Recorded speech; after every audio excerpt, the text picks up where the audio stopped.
visibility, how you can't really see what's happening on the infrastructure because it's being managed by AWS. Well, because you don't see it, if you can't see it, you can't manage it, right? Okay, so the only people who sees it are the AWS. So AWS have to be responsible for securing those services, that specifically infrastructure. We're talking about the data centers, we're talking about physical hardware, physical network, and the way they provide services to us, any kind of software that they use to provide service to the customers. That's their responsibility. So in this slide, it's in the picture that you see on the left. And by the way, this is the AWS image that I took from the link that you have right below there. Okay, so if you want to learn about it more, please go to that link and see their shared responsibility model. But the orange piece, that underlying piece, that's the AWS responsibility. Okay, so access, let's say, take for example something like access control. You know, deciding who has access to these physical hardware, who has access to the data center. Well, that's up to AWS, and make sure that they are doing their part in securing the infrastructure. But what sits on top of it? So in this case, it would be something like virtual machine, right? So with the virtual machine, if you look at the way at the top, you see customer data, right, at the top. Well, you know, somebody has to decide, okay, we're going to put that data out onto the internet. Who decides that? Well, not AWS, right? AWS says, here are the pieces, here are like the Lego pieces that you could put together and create your system. Now, how you use it, it's up to you. Make sure that you stay within the terms of service. But if you're within terms of service for AWS, you can put anything out there, and you can accidentally put something that should not be out there too, right? So but that's the customer's responsibility, not AWS. And if we're talking about virtual machine, choosing your operating system and patching your operating system and putting up a firewall to, control access to your virtual machine, that is all customer's responsibility. You see? So the access control to your resources are customer's responsibility. Access control to the underlying infrastructure is the AWS responsibility. Even though we're talking about access control, those responsibilities are split. That's why it's called a shared responsibility model. Okay.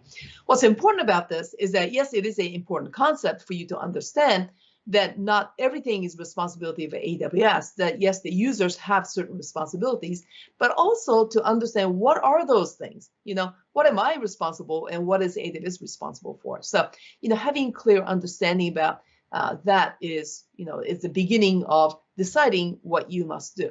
And just so that you know, when you go to that link, they're going to show you a couple of different pictures of what you see on the left, okay? So the one that I'm showing you right now is for something like a virtual machine. But if you use different services, like, for example, there's something called a managed services. So managed services like a database, right? So there is a service called RDS, Relational Database Service, where AWS will take greater responsibility for managing that. So they will install the operating system, they will install the database, and they will maintain the patches for the database. So it's a totally different service, and AWS will take more responsibility, and you will take less responsibility. So the line between the orange and the blue will move up and down depending upon the type of service. So if you're interested in that, please go ahead and click on that link and look for it. It's a pretty nice blog that explains this whole thing. Okay. All right. So now I hope that part kind of lets you know why it's important to think about security, especially for a public cloud like AWS, and what your responsibility is in this. So it may vary depending on the service, but you do have some responsibility for securing your part of the data. All right. So now let's move on to the next topic. So here, we're going to explore different design principles for security in the cloud. Now here, I'm going to be using my whiteboard a little bit. Okay, I'll kind of mix it up, but let's go in and check it out and see what these design principles are. Okay, so here we go. Now, the design principles that I'm going to be talking about comes from the AWS documentation called the Well-Architected Framework. Now, Well-Architected Framework is composed of it has 6 in here, but there's actually, I believe there's actually 7. And so they've recently added another one called sustainability pillar. But Oh, actually, no, it is 6. Yeah, it is 6. So they actually have 5, but there's a 6th one that's not shown here. So there's a link underneath. Once again, if you go there, there'll be 6 pillars. The first one is operational excellence, second one is security, third one is reliability, fourth one is performance efficiency, fifth one is cost optimization, and the sixth one is sustainability. And the one that we're going to be talking about is security. Okay. Now, for each of these well-architected framework, AWS gives you the design principles for each of those topics as well as best practices. Now, in this webinar, we're not going to be talking about best practices. So if you want to know, hey, what does a excellent companies do when it comes to security, please check out that link and look at the best practices, okay? The only thing that I'm going to go through here with you is the design principles.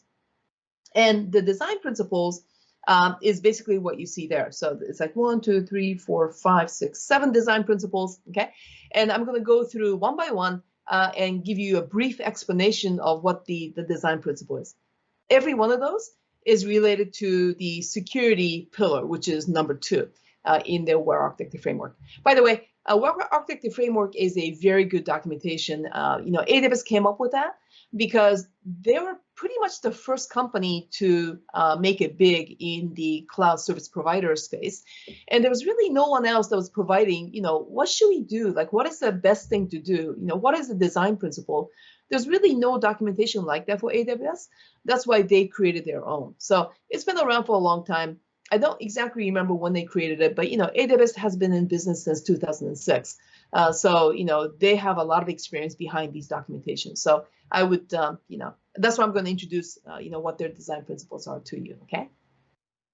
Alrighty. So the first one is to design principle is implementing a strong identity foundation. And this is the access control. Okay. So the access control is, as I already mentioned, it's pretty critical, right? Because that's where a lot of companies make a mistake. And remember the misconfiguration and how they were sharing data that they were not supposed to? Well, it's a problem with access control. Okay. So access control is you deciding who has access to what at what permission. Okay.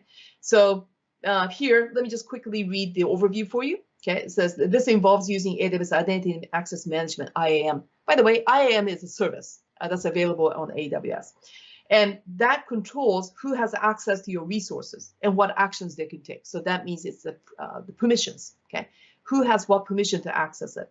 So the IAM, the service, allows you to create users in your account. So that's a cloud account, and each with their own unique username and password and any kind of credentials, and then assign permission to those, okay?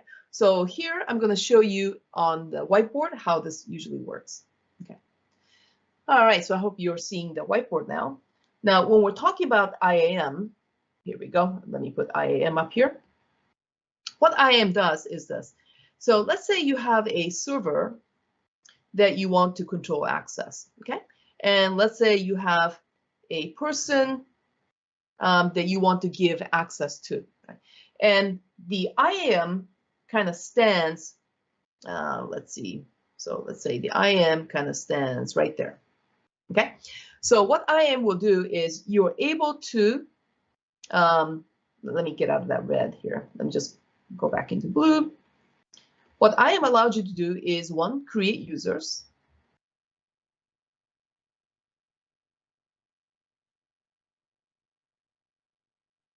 Okay, and by the way, AWS calls these users principals.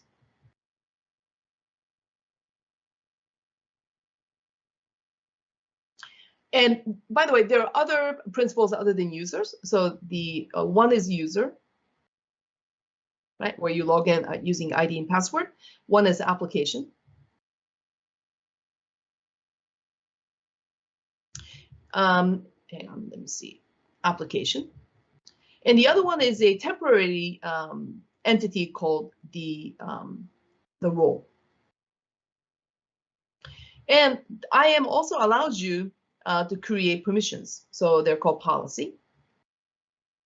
Okay, and let me just go ahead and put policy like this. You have a policy which gives allow or deny to do stuff. right? So this policy then will be applied to the user. So in this case, this user right here, okay? But AWS also allows you to assign policy to these servers, and these servers are called, in general, called resources. Okay, so you have a resource-based policy that says, hey, I'm a server and I'm going to allow this person and this person to do this to me, but not that person, right? So now you actually have like a two ways for you to control. So you can assign users policy, you can assign resources policy, and then whether the user is able to access that policy or, have it deny, they'll say, deny or allow, will depend upon the combination of the policy that's applied to the user as well as policy that is applied to the resources. Okay, so that's a quick rundown on what an IAM, Identity Access Management, and the policies can do within the AWS. So that it's a pretty powerful service that you probably should be able to take a look at. Okay. All right, so now going into I hope that was clear, right? Now we're going to go into the next one here, which is the maintain traceability. Okay, so what is that, right? So hang on just a moment.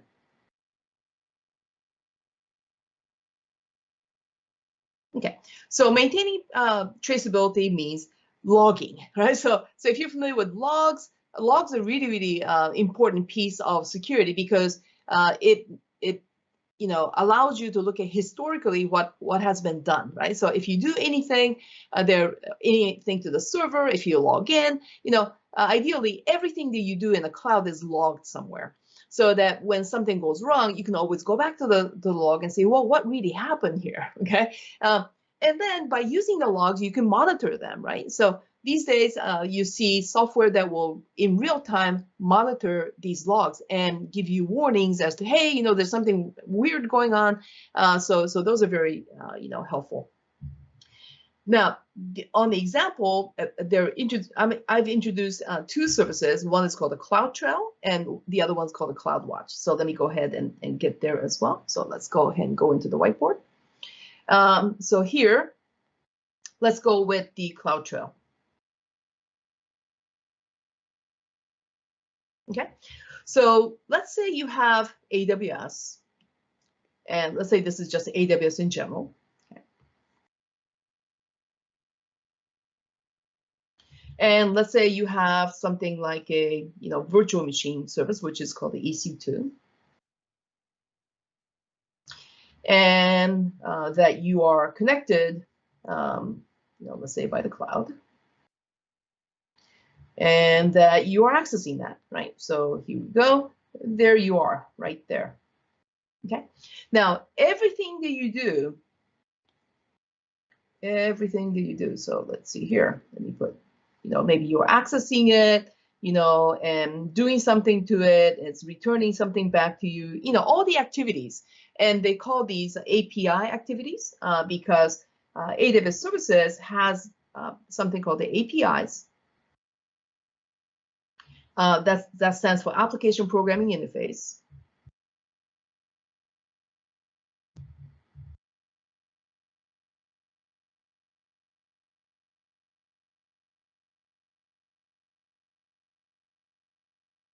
Here we go. Right? Now, every single AWS service will have a set of functions that you can call using APIs. Okay. Now, whenever you do access these APIs, CloudTrail, right? Here's a CloudTrail, right? It's going to log it. So every time you do something, let's say you did activity 1 and then you did activity 2, well, the activities are going to be logged, 1 and 2. Okay, so the CloudTrail is a way for you to log everything that you do in AWS with the AWS services. Very, very nice.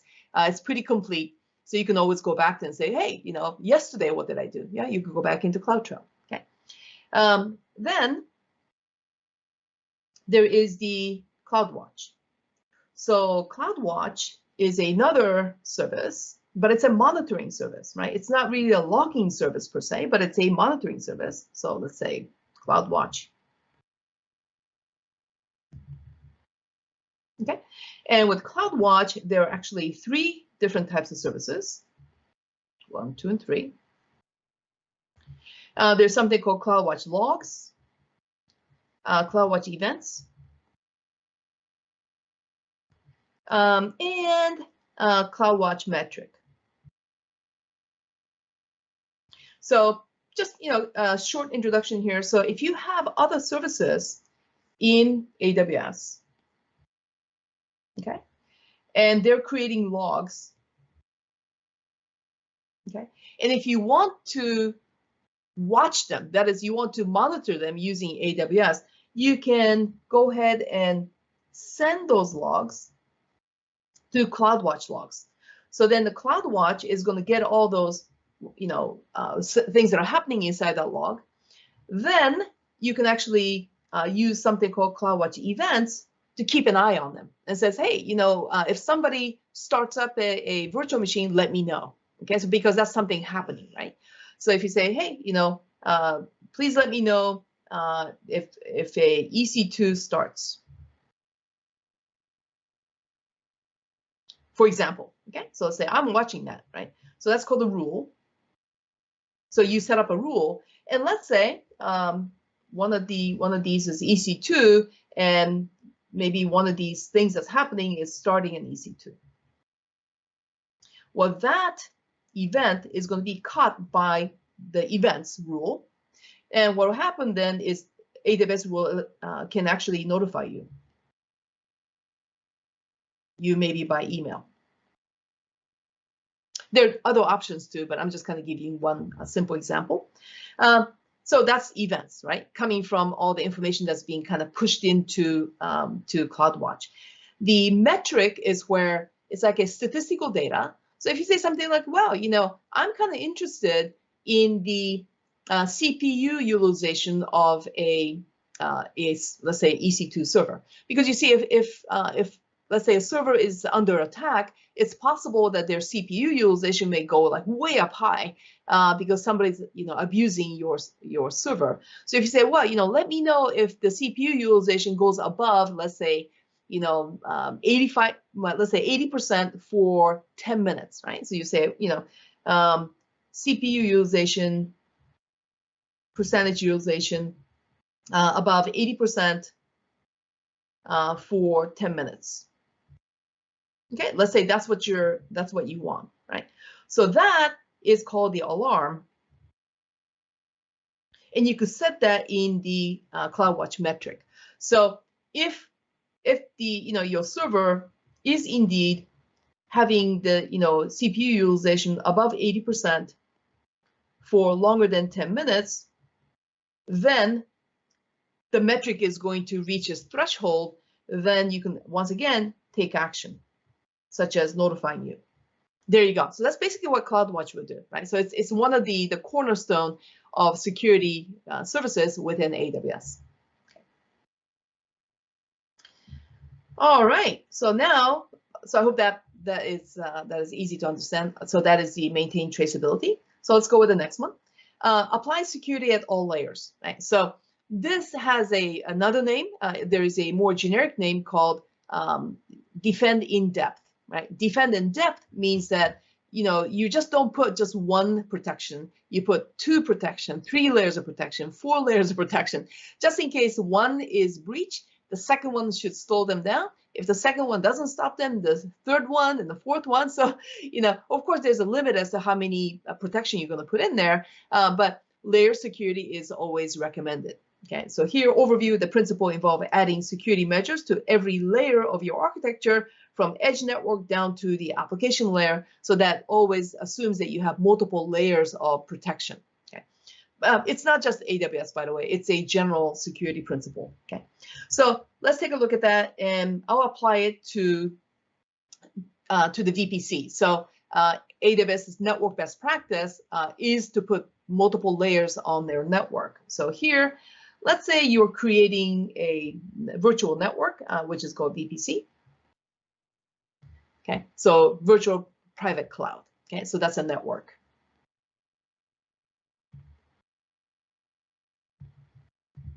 And the way it works is this. So you actually define a network. Okay, and we'll say that's your VPC. So we'll say, you know, that's my VPC. Okay, and let's say that you want to bring up a virtual machine, let's say a web server, and that you want to give that web server access from the internet. Okay, so if that's the case, let's put an internet out here. Let's see here. So let's say we'll put an internet here someplace, and then you have users that's going to be accessing it, right? Now, where's your server? Well, before you can actually put a server in here, we have to put several things inside this VPC. One of the things is a subnet. So let me put a subnet out here. So let's say we have 2 subnets, one public subnet, and let's say we'll put one private subnet. So private subnet is where people have indirect access to your servers, whereas the public subnet is where people have direct access to your servers. And it's not recommended that you put too many things on the public subnet because, you know, it is exposed to the internet. So if you have something like a web server, you don't want that to be like, you know, directly exposed to the internet. Okay, so for my example, then I'm going to put the I'm going to put the virtual machine out here someplace. Okay, so that's your web server, let's say, for example. So that's your web server.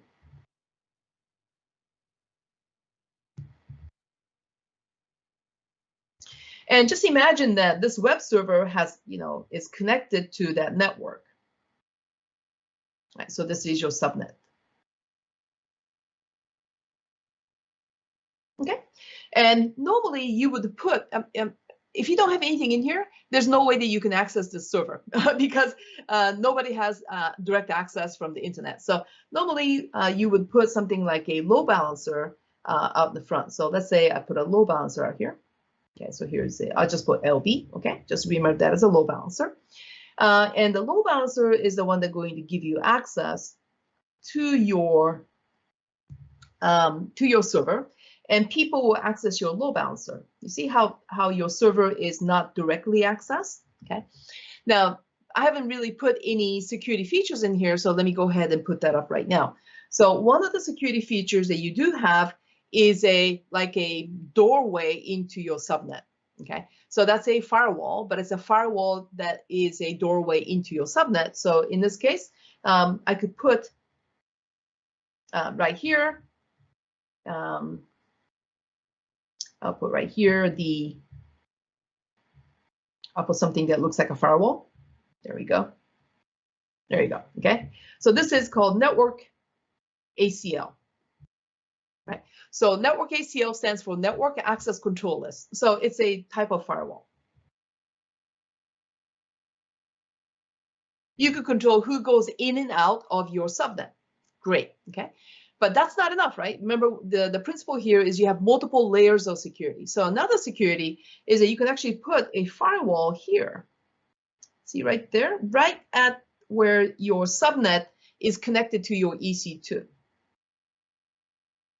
Okay, so it's not a generic firewall that's protecting the subnet itself, but it's actually protecting individual servers. So this one is called the security group. So let me move this up a little bit. It's called security group.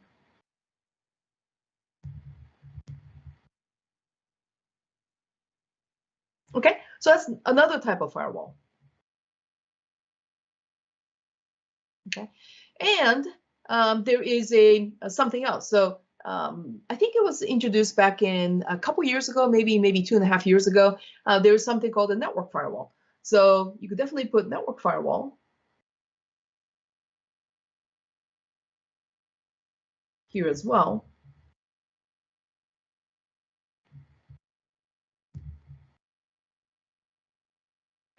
Now, if this is a web server, which I said that it was, you could put an additional firewall called the WAF, Web Application Firewall. So I'm just going to kind of put them together like that a little bit, okay?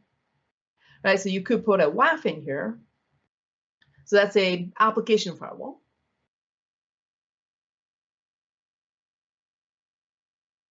I'll just put FW for firewall. You see, so right there, I put 1, 2, 3, 4 layers. Now I could put additional layers in here, but the picture just gets a little too busy. And I think I'm hoping that you get the idea, what this layered security is like. Okay, so there you go. So this is that principle where you put layered security. Alrighty, so let's go ahead and get back. So that was the apply security at all layers. All right, so let's move on to the next one. The automate security best practices. Yeah, so cloud, things change very quickly, right? So for example, something like the EC2, if you have a scheme called auto scaling, automatic scaling, you can increase the number or decrease the number of servers depending upon the amount of requests that you're getting. So if you have, let's say, web server, let's say 2, just in case, and then you get massive amounts of requests, you say, well, 2 web servers is not enough. We need additional power. So AWS will allow you to increase the number of servers automatically. Okay, so that means when the request increases, boom, you have more servers, and when the request dies down, that server goes away. Okay, so that means you don't know exactly how many servers you have right now. It could be 2, it could be 3, it could be 4, it could be 5 next minute, and then it could go down to 2 the next minute, right? So things do change dynamically in the cloud. So anything you do has to also be as quick, as dynamic, as flexible as your resources are being flexibly changed. So that means your security, you cannot rely on the speed of one person or a group of people. Security measures must be automated as well, right? So I hope you appreciate that, right? Because you don't, as a security person, you don't want to be behind everything, right? It says, oh, I thought I was working on that server, but the server's gone now.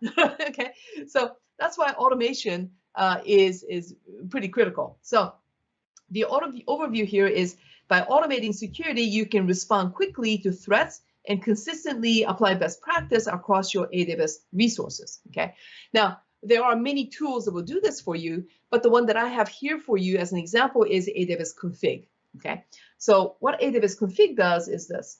So let's say you turn on AWS Config. So here we go. Let me put AWS Config in here.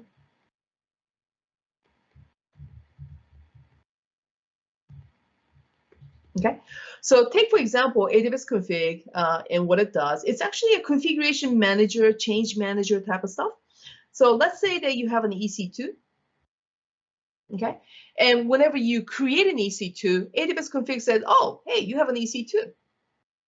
So it knows what you have, okay? So then you say, oh yeah, well, actually not just one, but I actually have 2. It says, oh, hey, you have 2. You see, it kind of keeps track of what you have, okay? Not only that, whenever you make some changes, so you say, well, I think I like to make a change here so that, so let's say, this is going to have, more storage. So I've added more storage, so bigger storage, right? Because I got more stuff that I have to save. It says, oh, you've increased the number of, amount of storage.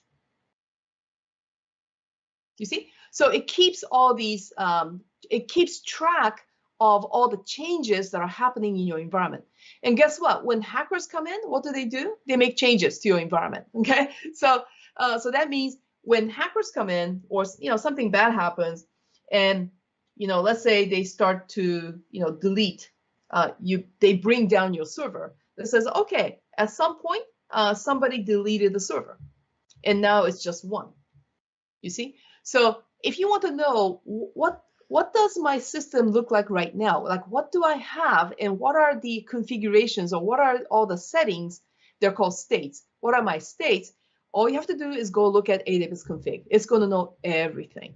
Okay, so this is the way you can see that if something happens, it says no, but it's not supposed to do that, right? You're not supposed to delete a server, for example. Then you can actually ask it to take some action. There you go, right? Very similar to CloudWatch, but CloudWatch is looking for events and metric, whereas the AWS Config is looking for changes that are happening in your environment, and it'll allow you to take some action based on the changes that you are keen about. Okay. All right. So let's go to the next one. All right. Protect data in transit and at rest. Okay. So I've actually done another webinar on this. This is about encryption. So if you want to know more about encryption, please go take a look at that webinar. There should be a recording on that. But the AWS provides different ways for you to protect sensitive data. And it's not just about encryption, but encryption is huge part about that. Okay. So protecting data in transit means while the data is moving, it should be encrypted. And when the data is stored, it should also be encrypted. Okay. So let me give you just a quick whiteboard on that. So let's talk about S3. All right, so let's say this is S3. So S3 is an object storage.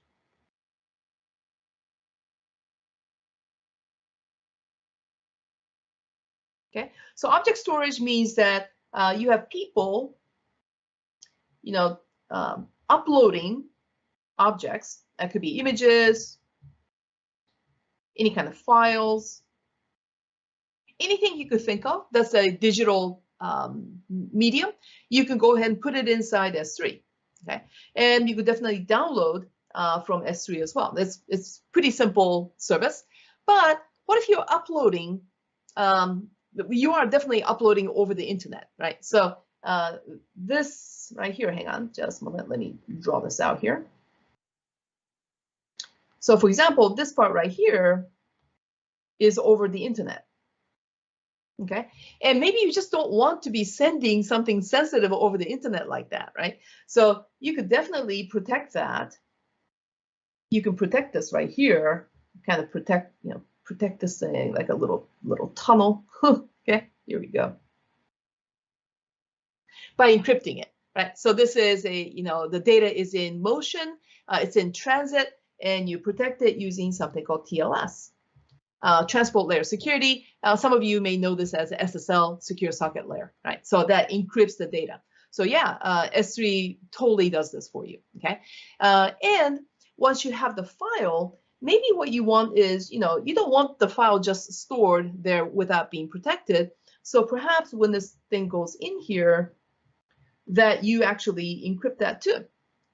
Okay, so it's encrypted.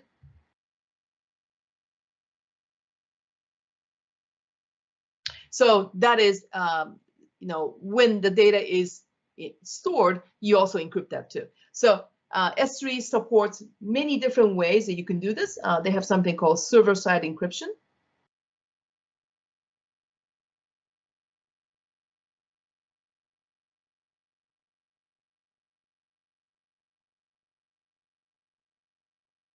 And by the way, AWS actually made a change, I think maybe about a year ago. It could be just a little before that. Now, S3 is by default encrypted. So you don't have to do anything. All you do is just create an S3, and the server-side encryption is automatically enabled for you. Okay, so there you go. So that is that encryption part. So protect data in transit and at rest. Okay, and let's go ahead and move on to the next one. Keep people away from data. What? What does that mean? Well, remember, data is one of the things that you have to protect in the cloud, right? So if people do not have direct access to the data, that's less opportunity for them to do something bad to it. But if you don't give them access to data, well, what happens? Right? So you have data, you want people to access it, and you're saying keep the data away from the users. What does that mean? Well, what they're saying here is this. What they're saying here is that, for example, let's say you have, let's say there's you, or whoever, right? That's going to go through the internet, and let's say in the AWS environment. So here we go. Let's say this is AWS, right? So here we are, and let's say you have a pretty important data inside your database. All right, so here's database. Okay, and let's say this is one of the AWS databases, such as Relational Database Service. It could be DynamoDB, right? So let's say NoSQL database, DynamoDB. For example, okay, that's where your important data is. You want to give access to that data to the people, but not directly. So we could actually do something like this. Put up a application in front. So there's something called Lambda, okay? So that the person is accessing Lambda. It's Lambda, by the way, is a what's called serverless compute service. So you could put an application in front, like Python application, Java application, whatever, that is going to interact with the user. And then on the other side, that application will access the database. You see? So it's like a two-step process. So you're keeping the user from directly accessing the database. You have something in between so that you have better control as to what the user can do, right? They can't do everything. They can only do things that are allowed for by the application that you have in between. So this is a best practice design. Okay, I'm doing that. All right, so that is that, okay? And the last one that we're going to talk about is prepare for security events, okay? So as we mentioned on the automation, things happen all the time, okay? And when bad things happen very quickly, and it'll spread very quickly in the cloud as well, right? So the overview here is you have to plan for that, right? So plan for bad things to happen, right? So plan for how to handle potential security incidents, right? Because you have to respond to it. And remember the automation? You want to make sure that you have an automated way to respond to some of the predictable bad things that may happen, right? Somebody trying to kind of break into your network, somebody trying to bring down your server, what have you. There are already things that has happened before, and you could pretty much predict that, yeah, those bad things will probably happen. If that's the case, you get prepared for that. Now here, I'm not going to draw this one out. If you look at the example, it says AWS Security Hub. Now, AWS Security Hub is where most of the security related data is collected, so that you can just go to one place, which is called the Security Hub, and you'll see all the warnings and alerts in one place. Then one can automate activities based on what comes into the hub. So it's an automation hub too, okay? And on the next section that we'll be talking about after a short break, what we'll do is I'm going to introduce to you some of these security services. And some of these services will report back the data into the Security Hub. So it's a pretty nice service because AWS actually does provide you with lots and lot of security services. But if you don't have the hub, you have to actually go to individual services and find out what's going on, right? And that's going to take a lot of time. And it's much better to have all the warnings come in one place. There you go. So that was the security design best practices, right? Or security design principles that is covered in the well-architected framework. Now, the next part, after a short break, we will be covering different types of AWS security services and that you can use. Okay, so I'll be back in about 5 minutes. Thank you. We are now going to take a 5-minute break, but before we do that, we are going to launch a quick poll that we want to invite you to participate in. Doing so helps us know how we can better serve you by telling us who might be interested in more information or in taking some additional training. In addition, we have a lot more informative webinars coming up, so please go to netcomlearning.com/webinars in order to register.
All right, welcome back, everyone.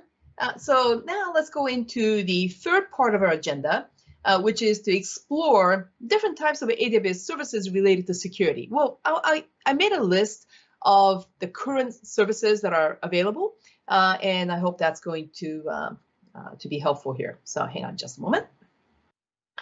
All right, so let's go here. I've actually broken this down into about 3 to 4 categories of different types of services. There's just so many, and I may not have a complete one, but I came, I think, as best as I can into giving you a list of these. So the first one, the category that I have is identity and access control. All right. So as I mentioned, identity and access control is really, really important. And if you look at this, so that this category will focus on controlling access, basically, right? And I've already mentioned the IAM, identity and access management. So that's where you create your users, policies, and then match them out up with the resources, and then you determine what permission they have to access certain resources. So that's there, IAM.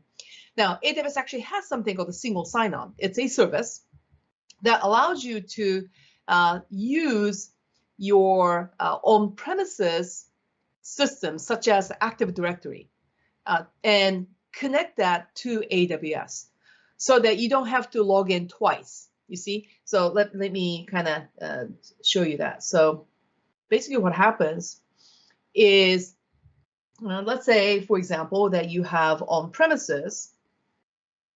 So this is on-prem. That is your data center, your office. And let's say we have AWS. Here we go.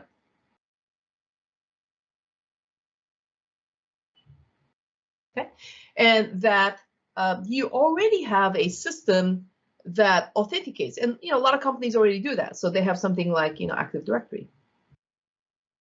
Okay, and that people are logging in to these systems. So they log in.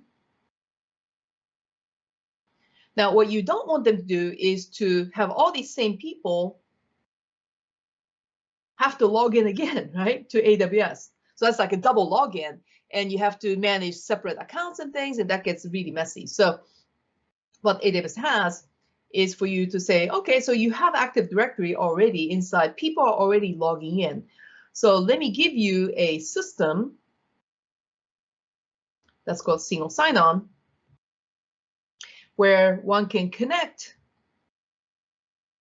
the two services, right? So when they do, they'll have access to AWS stuff, like servers and such, and services, as well as other systems, such as maybe like something like a Salesforce box. Just put in the type of services, the third-party services, SaaS type services. So I'll put in here SaaS, right? Software as a service, services. So that's what SSO will do for you. And the reason why this is good is because now people don't have to have multiple passwords and multiple accounts they have to remember. All they have to remember is, yes, I log into my Active Directory, and that's going to give me permission to access AWS. You see, it simplifies things.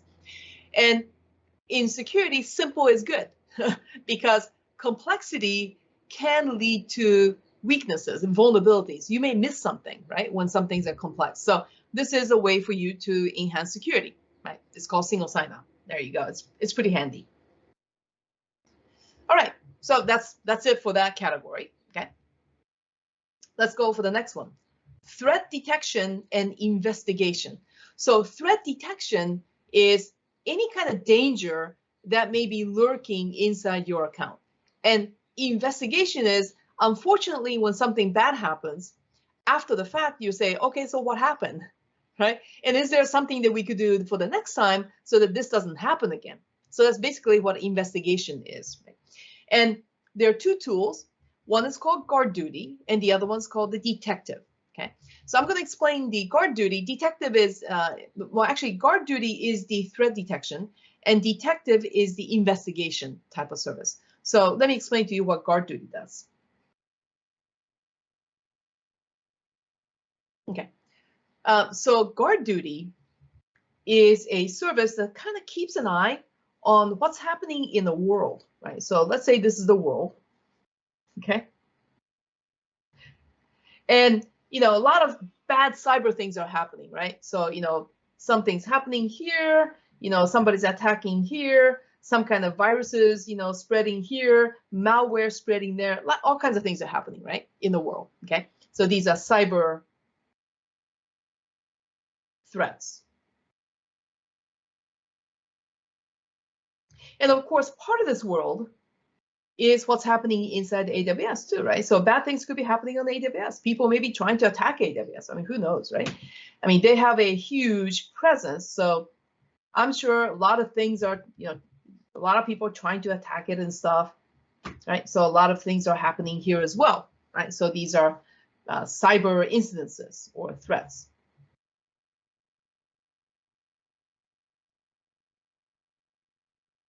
Okay, and if you could take all that information and understand it and say, okay, this is what's happening, that's intelligence, isn't it? Right? It says, what's happening right now? Well, in the world, this is happening. In AWS, this is happening. And put it together, these are all the things that we have to kind of keep an eye on because it's potentially something dangerous, right? So that's the threat intelligence. So let's say that we have a database on that, okay? So let's say we have a database that AWS manages. Okay, so let's say this is a threat intelligence.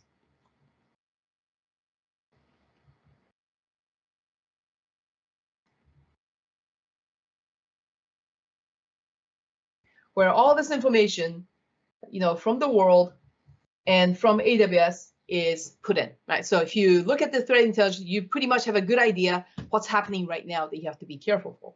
And within AWS, your account, right, is AWS. So here, let me put in here, let's say inside here, there you go. That is your account.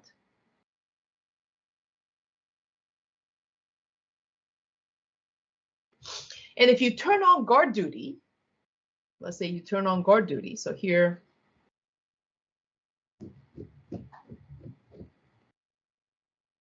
what AWS will do for you is it'll look at everything that's happening in the threat intelligence, and it's going to look into your account.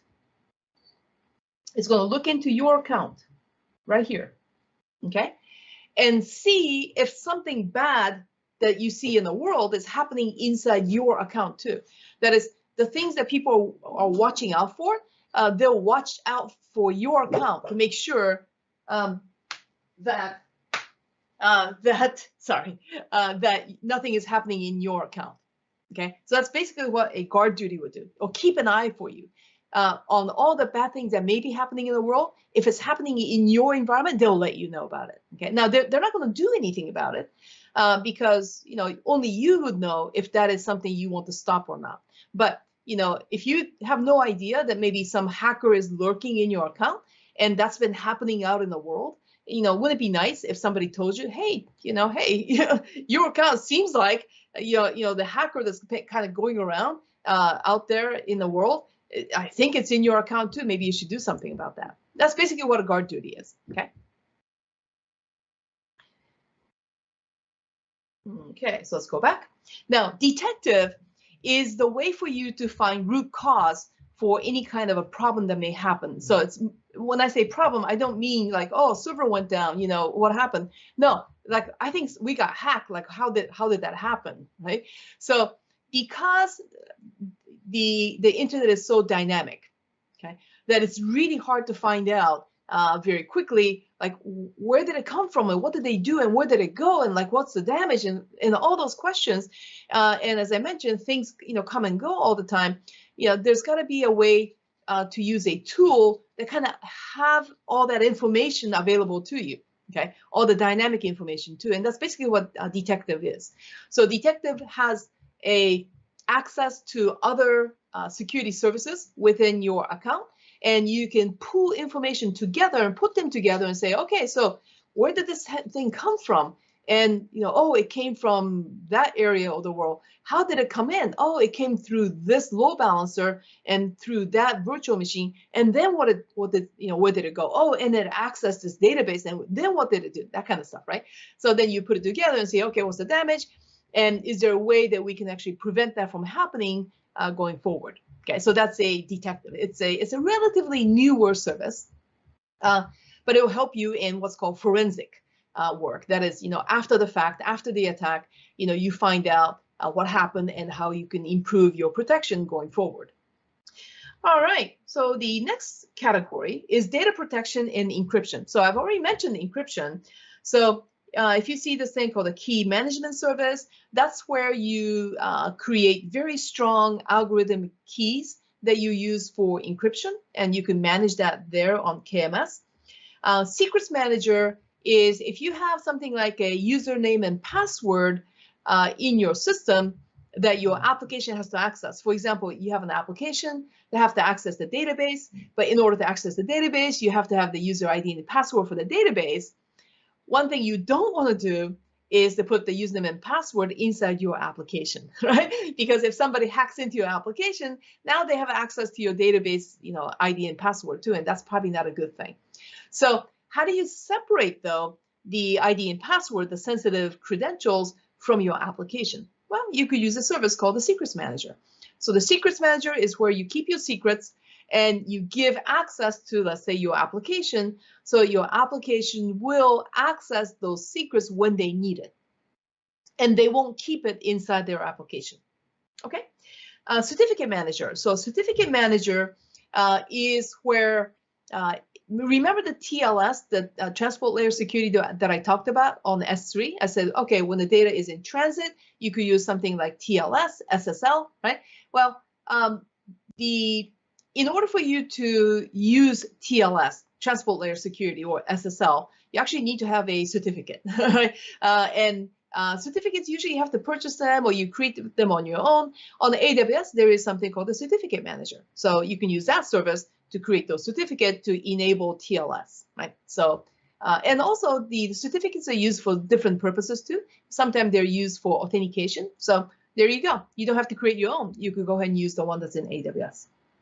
Now, Cloud HSM is related to the key management service. So this is where if you need a stronger protection for your encryption keys, more than what you could get from KMS, then you would purchase a service called Cloud HSM. HSM stands for Hardware Security Module, and it's a US government certified strength encryption module. That is, it's a hardware device that you can use on AWS to meet your compliance needs. Okay. Now, the last one here, Amazon Macie, is a type of service called the DLP. Okay, so here is how I would explain that. So the Macie, as I mentioned, it's a DLP. That stands for data loss protection. Okay, or sometimes people call it data leakage protection, so that it stops you from leaking sensitive information. So this actually works on S3. So here we go. We have S3. Okay, and let's say people are putting in all kinds of information, this object, that object, but somebody makes a mistake and puts up, let's say, a sensitive object in here, maybe with the social security number, credit card, whatever, right? Whatever that you would consider to be sensitive. Remember I told you on the incidents? This is basically what happens. A lot of people do this accidentally or unknowingly, not maliciously, put sensitive information that is available open to the world, right? And you probably want to catch that before, this is going to cause you problems. It's going to cause you a data leak, okay? So what Macie does, if you turn on Macie,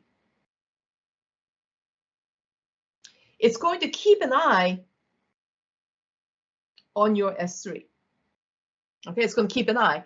And if it sees something like that, sensitive, it's going to report to you. It says, hey, I think we actually have a sensitive information in that S3. You should take a look at it, right? So it's going to create a warning. Okay, so it's really helpful, right? Because even by accident, you do not want to have private information in a publicly accessible or shared S3 buckets, right? So that's basically what Macie is. It's going to stop you from making a mistake like this to accidentally make sensitive information available through S3. Macie only works on S3 right now. Hopefully, it'll expand to other services. But as a minimum, S3 is a major cause for data leakage due to misconfiguration, so that should stop that. Okay.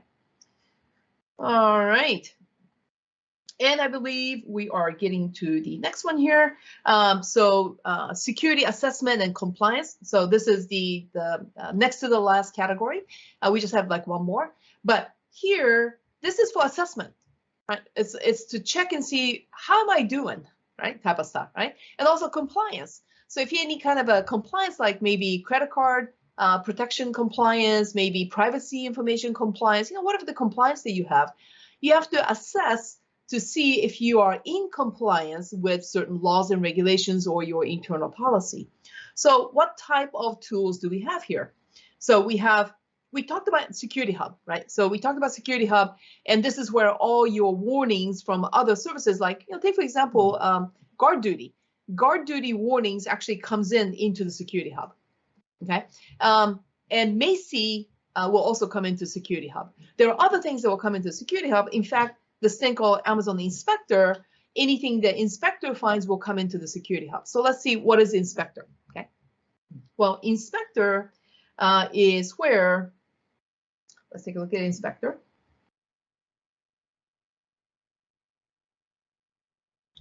Let's say you have a EC2,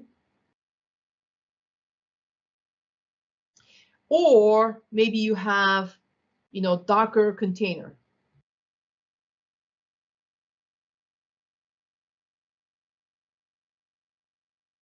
Okay, and that you have application running. There you go, you got applications running.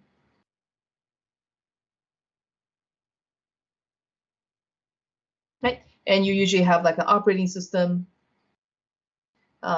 Containers are a little bit different. Containers have operating system underneath.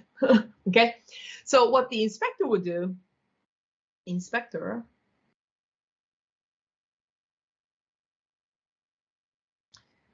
will, let's see here, let me put inspector in here.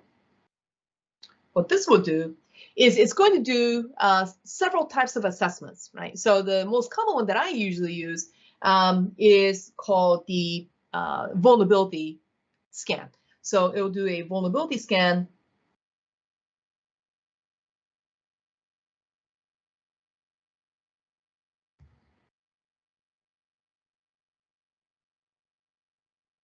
On the application and the operating system to see if you have anything that requires a patch, right? And the source of the vulnerability scan, there's a database called CVE, Common Vulnerabilities and Exposures. That is the basis for inspector scan. So if something is reported on the CVE as being, this Windows operating system has this vulnerability, it's going to check and see if those vulnerabilities are present in your virtual machines and applications within your containers. Okay, and it's going to give you a list of possible vulnerabilities so that you could take action, such as patching them. Okay, but the inspector actually has a couple more scan types that you can use. One is the AWS best practices. So best practices, it's not mandatory, but it's recommended actions that you take. So you could turn on that scan and it will report to you if any of your applications in EC2 and containers are violating the best practice for AWS. It also has a something called the CIS benchmark. So CIS, Center for Internet Security, has been publishing this thing called the security baseline for the longest time, right? So they have baseline for Windows, they have baseline for various Linux distributions for security, and they'll check and make sure if your configurations for your EC2s and such are in alignment with those baselines. So it's very, very handy tool to have. So if there are some findings, this will be reported to your security hub too if you turn on the security hub. There you go. That's an inspector. And Code Guru, I think it was introduced maybe a couple years ago. Code Guru, for those of you that know application security, it's a application review software or code review software. So a lot of weaknesses that hackers take advantage of are application weaknesses, and those application weaknesses are the way that the application is written, right? So poor coding style, using the way you write your code that makes your application vulnerable. So what Code Guru does is it will look through your application, and you can automate this too. It'll point out to you some of those practices that you should fix in your application. Okay, not that. So they'll say something like, "Well, you're using this type of coding style, which could cause something like SQL injection, so you should fix that, etc." So if that makes sense to you, right? You'll appreciate the software. Okay, so I'm more of an application security person. I think this tool is great. So it uses artificial intelligence. It does have a machine learning engine behind it. So it will find these what's called logical type of flaws within your application. It's pretty sophisticated. All right, so the last category is the firewall and distributed denial of service protection. So on the layered security portion of my talk, I've explained to you, I kind of showed you different types of firewalls, right? That goes in like network firewall, web application firewall, right? Network access control list, and security group, right? So those are like 4 types of firewalls. So yeah, so AWS has like, tons of firewall stuff. And here I've written AWS WAF, web application firewall, okay? I have the AWS network firewall. Now, if you are a pretty big company, and if you have more than one cloud AWS accounts, some companies have multiple accounts. And in those multiple accounts, if you want to have a standard way that you deploy your firewalls with standard firewall rules, so if you have like 10 accounts, you don't have to go to 10 separate times and set up 10 separate firewalls the same way. You can manage that as from one location. And that's basically what a AWS Firewall Manager will do for you. So it will allow you to manage these firewall rules in one place. And then that will be distributed and monitored in multiple accounts. And AWS Shield is the way for you to protect your account from distributed denial of service, right? Distributed denial of service, if you've heard about botnets and, people are just like sending you massive amounts of traffic to kind of bring your system down. That's distributed denial of service, and it's happening all the time. Right? It's very, very prevalent because people can launch these types of attacks in an automated fashion. So one has to be protected all the time, right? But it's really hard for one individual to try to protect yourself from these massive types of attacks. So AWS is actually protecting you from those. So there's something called Shield Standard that just by being or having the AWS account, that you are already under the protection of this thing called the Shield, Standard Shield.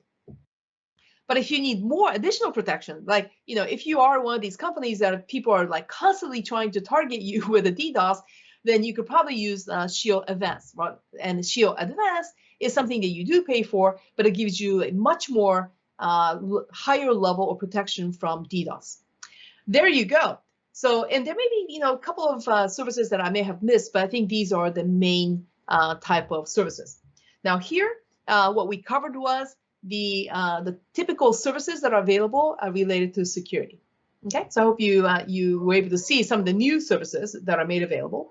So up until this point, what do we do? So at the very beginning, we covered why is it important to have security in the public cloud, such as AWS, right?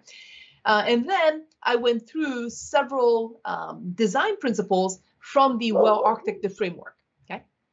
Then I just finished covering several of these different AWS services, which are security related, that will assist you in improving security for your AWS. Okay, and that basically concludes my part of the content, and I'll be happy to accept any questions that you may have. Thank you, Terumi. That was very informative. I know everyone is looking forward to the Q&A session, so go ahead and start putting your questions into the questions panel. And now I'd like to give the presentation rights over to Remy, our vendor manager, to introduce our promotions and webinar related courses. Thank you so much. And once again, a very warm welcome to everyone who has joined our today's session. Now, I would like to take you all through some of our handpicked resources, which we think will immensely help in accelerating your learning journey on AWS. Starting off with a quick overview of Netcom learning and what sets us apart from the other cloud training leaders. We have very recently been recognized by trainingindustry.com as one of the top 20 IT training companies in the US. Another major driver of our expertise is our 25 plus years of industry presence. We have been able to service over these last 25 years to over 80% of the Fortune 500 companies in both the B2B as well as the B2G space. Now, we just wanted to mention that this session is being recorded. So in case you want to refer back to any of the topics that will be covered during the today's session, we will be sharing the recording with you later on, so you can access the recording through that link. Moving to the recommended courses, which we think will best suit your learning journey. What you see right now are some of our upcoming training batches on the top courses, which you can register for. The dates have been mentioned, but in case you have any queries regarding the same, you can at any time reach out to our team. We also have a mix of the most relevant resources, which will help you get a better understanding on some of the other AWS courses. Moving on to the AWS skilling program. So this helps you to develop role-based cloud skills, working side by side our champion level AWS authorized instructors who train cloud professionals on the latest AWS technologies and tools. So now as a part of the program, you and your organization both may also be eligible for free AWS certification exam vouchers and extended lab facilities that extend up to 5 weeks after the completion of the training.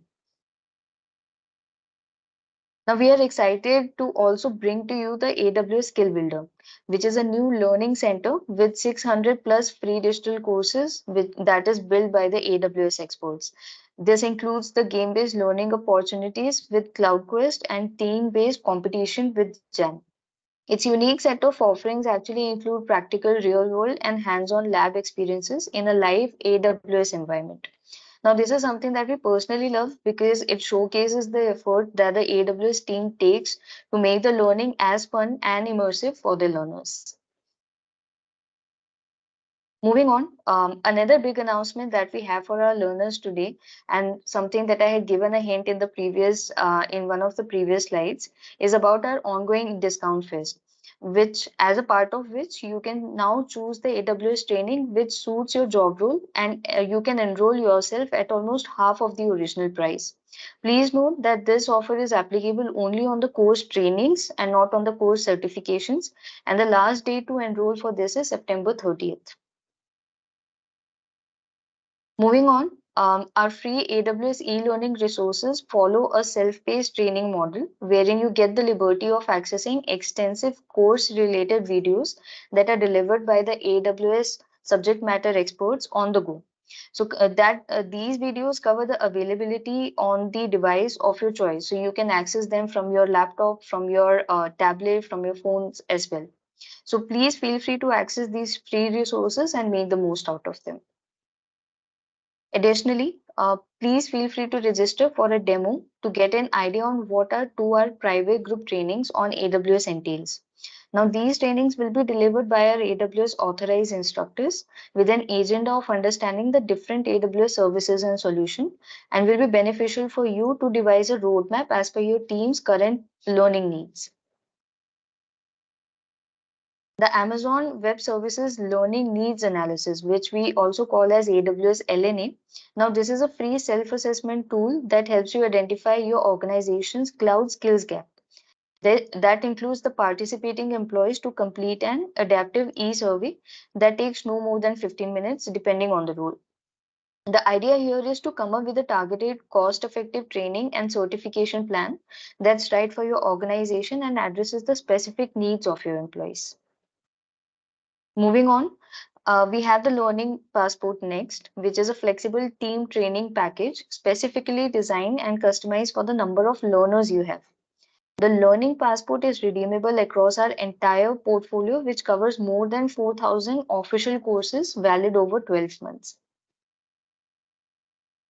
Now we have an exciting solution for you, which is Netcom Plus Learning Subscription that is there for our enterprise customers.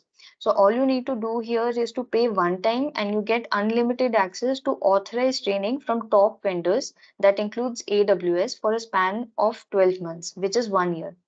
Currently, we have 3 packages available. You can get started for free with a silver pack, the one that you see on the first block, which allows you access to more than 300 learning modules. You can upgrade to the gold pack for just $199 and access 400 plus learning modules in addition to the silver pack benefits. And lastly, we highly recommend our most popular offering of all and ideal for our enterprise customers, which is the platinum package that can be unlocked if you have more than 10 learners. Now, in terms of the benefits, it gives you access to 400 plus learning modules and 100 plus virtual instructor led courses across top vendors. So it's a great offering that Netcom team has curated just for our learners. So if you require the details, we will be sharing all the details with you, the links with you. Please take some time to go through them. And if you are interested, we have our team uh, that can answer any of your queries that you might have around the learner subscription. Now, in addition to our custom programs, do feel free to also go through some of our additional resources, which are curated, keeping the learners' needs in demand, and let us know learners' needs in mind, and let us know in the comments if you have any recommendations for us with respect to coming up with more such assets. Now, apart from our virtual sessions, you can also catch the relevant updates related to IT and business training through our social media handles. So please feel free to follow us on for all the latest updates. Now, lastly, the CEO of Netcom Learning is an avid writer, and you can check out a glimpse of his book, which is a practical, actionable guide on how to boost performance, successfully manage change, and innovate more quickly. Thank you. Thanks so much for guiding us through that information, Remy. And now we're going to go ahead and jump right into our question and answer session. Our first question for the day is, how does AWS handle incident response and recovery in the event of a security breach? Okay, yes, thank you very much for that question. So, everything happens, especially on the incident response, by preparing for it. So do you remember the automated actions, the part that I talked about? And in order for you to have automated action for any type of incident response, you have to foresee those things happening first, right? So everything kind of starts with the preparation, right? By having certain expectation that these things probably will happen. When it does, what mechanism within AWS is going to handle that, right? Then once you decide on that, let's say, I think I'm going to get network attack, I think I'm going to get an application attack, right? Those are the kind of, a mental process that we'll go through. Then there must be a way for you to be able to detect those activities when it happens, right? So you have to be able to say, well, is it happening now, right? Or is it not happening now? And how would you know that, right? Well, you have things like guard duty, you have things like security hub, you have things like CloudTrail.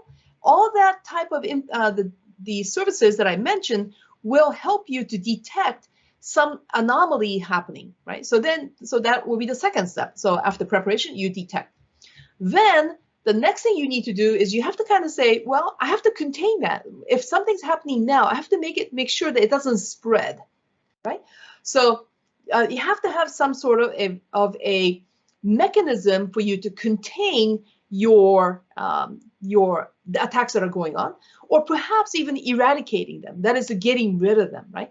There are various techniques that you can use to do this. So, for example, something like if you see an attack happening on the EC2, there's a way for you to disconnect that EC2 and isolate that EC2 virtual machine so that no new things can go in and nobody can actually connect to it.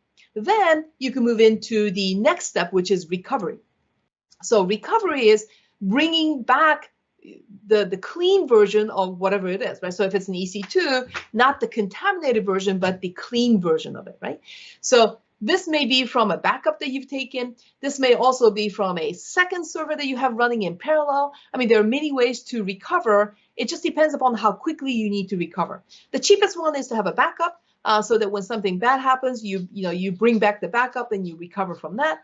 The most expensive one is to have a parallel environment running, so that when something goes down, you already automatically have another environment already up and running, okay? Then the last but very important step is to see what happened, like what happened there, right? Lessons learned, okay?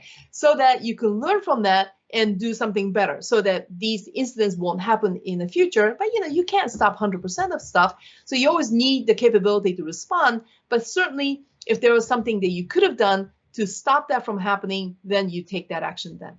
So once again, there are like 5 steps. One's preparation. The other one is detection and analysis. The third one is containment or eradication. Then you recover. And then you go through lessons learned. By the way, you would use something like detective to do lessons learned and say, whoa, what happened here? Okay. Second question is, can you explain the concept of AWS Security Hub and its role in overall cloud security? Yeah, sure. Okay, so during my discussion, I did mention about the hub and what it does in general, right? So the main purpose of the security hub is to aggregate and centralize the security information and findings that you're getting from other security services, right? So for example, Security Hub can aggregate data from Amazon Guard Duty, right? The one that we talked about, Inspector, Macy, right? And there may be some third-party solutions that may also send data to the Security Hub. So it's the central location where you would go for all the findings that you're getting for security. Also, Security Hub actually has this thing called the automated security checks. So it can actually do some checks for compliance checks based on the industry standard. Remember the one that I told you about CIS? It can actually do CIS checks as well. So it does provide you with what's called a compliance score to understand your overall compliance status. It will also, because it's receiving all the findings, you can also look at some trends that are happening in your security posture. And from Security Hub, you can actually initiate automated responses for incident response as well, okay? And also, last but not least, it does integrate with other third-party solutions. So it extends what AWS has into something more customizable solutions for you. Okay, so that's basically what a Security Hub is all about. Let's take another one. What are the best practices for managing access and permissions in an AWS environment? Oh yeah, so that's really important, right? So if I were to refer back to my discussion, so it's the access control, right? And remember, access control, IAM, Identity and Access Management. So what does that do? Well, there is this principle in security called principle of least privilege. So the principle of least privilege is stating that, if somebody has to do something on AWS, you give them that permission to do that, but nothing over that. That is, don't over permission, right? Obviously, you can't under permission, because if you're under permission, they can't do the work. But you don't want to over permission, right? It's like saying, oh yeah, it's kind of hard to figure out what she needs, so let's give her admin access. No, right? Don't do that, okay? So, holding to the principle of least privilege is definitely one thing you do, and that's what you base your permissioning on. So, well, what permission does she need? What permission does he need? Well, based on the least privilege, what do they have to do, right? And also, rather than creating users in AWS for everything, remember the temporary principle that I mentioned. It's called roles. So AWS recommends that you leverage using these temporary entities, IAM roles, and allowing applications to take on that role's permission when they need some extra permission. So if you have an application that has to access something, allow them to what's called assuming the role. So they have the permission in that moment to access whatever the data or whatever activity that they need to do. Okay, and also another thing about ID and passwords that's related to these principles is that just like how in our regular accessing our regular PCs and stuff, we regularly rotate credentials, right? Change passwords and stuff, because the longer you use the password, there's more chance that somebody's stolen it, right? So that they can log in as you. So you want to make sure that you regularly rotate these credentials. Okay. And when you are using AWS in a major organization, and remember I told you that some companies will use multiple accounts. Okay, and when you start using multiple accounts, you're going to have multiple places where people have to access things, and access control can become very complex. So you want to simplify it by centralizing things. Now, AWS actually has this thing called AWS Organization. It's not a generic term. It's actually a service called AWS Organization that actually allows you to centralize a lot of activities for multiple accounts. So access control, manage it using the AWS Organization, so manage it in a central place. Okay, and also you probably heard about multi-factor authentication, right? That term is pretty common these days, where rather than just using username and password, to have them use something like a token. So AWS does recommend highly that you use an MFA, especially for people with higher privileges, such as admins, to allow them to use MFA rather than just a username and password. So I think there are other things that you could possibly do, but I think I pretty much hit the top 5 that you probably need to do on AWS. And finally, we have time for one more. What are the recommended steps to follow when conducting a security assessment of an AWS environment? Yeah, so if you go back into my discussion about assessment and assessment services, remember I told you about assessments using Inspector, assessment using Code Guru, right, and assessments using as part of the Security Hub. So, but in that discussion, I've also mentioned that Inspector is good for vulnerabilities. Code Guru is good for code, right? Application code. So you have to determine, okay, so what is the scope? Like, what does it involve? What kind of assessment do I need to do? So you do have to kind of establish what it is that you want to assess. There is no generic assessment. Is it a network assessment? Is it an application assessment? Is it an access control assessment? So you have to kind of, come up with the scope. Then understand the AWS environment that is connected to those scope, right? So how much application I have, what language is it, what is the network configuration? So all those things you have to understand. Then one of the best thing to do is to follow the best practice. So AWS has plenty of documentation when it comes to best practices. So when you are doing assessments on whatever the scope that you're looking for, whether it is the the operating system or the application or the network, there's going to be best practice documents that you can follow. So compare your environment with the AWS best practices or CIS best practices, right? And see where the gaps are. And that could be one measuring stick as to how well you're doing. Okay, then start using these AWS security services such as GuardDuty, such as Inspector, because they'll give you a report that will assess your environment against those best practices. Okay, so that'll be a good one.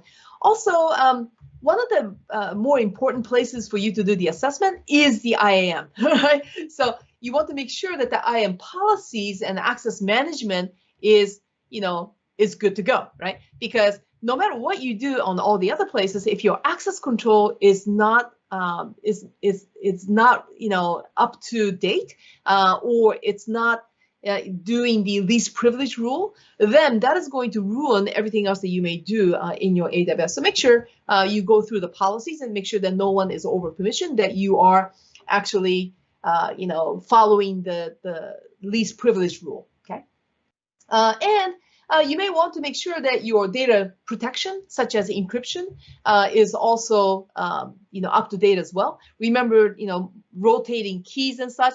Keys is something like, it's very similar to passwords. You do have to change them once in a while to make sure that nobody else has gotten that hold of that key and try to decrypt your data, right? So you don't want to do that. So you want to make sure that you review your data protection, right? So that's the assessment that you would do. Also monitoring, right? Using CloudWatch, using CloudTrail, auditing, using AWS Config. So that's going to be, it's a continuous auditing process, continuous assessment that goes on. Okay, and then perform regular reviews just like anything else. It's not just about the cloud. You don't want to say, oh, we did an annual review and that's it. No, right? In a cloud, you have to do it more often because things change often. It's dynamic. So trying to put into place an automated way that you are able to assess your environment. Okay, I think that would be my suggestion to you. Once again, I want to remind you that as you leave this session today, you will be presented with a short survey. We would like to request for you to help us by taking a quick moment to participate in that survey. Your feedback really helps us understand your learning experience as we are constantly looking at how we can improve our future sessions. The survey answers are measured on a scale of 1 to 5, 5 representing outstanding and 1 representing poor.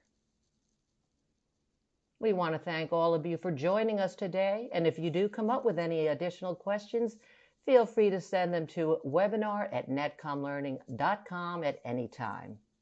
We hope that you found today's webinar informative, and we look forward to seeing you back here with us soon. Feel free to tell your friends and colleagues about our webinars and other courses. Have a great day, everyone.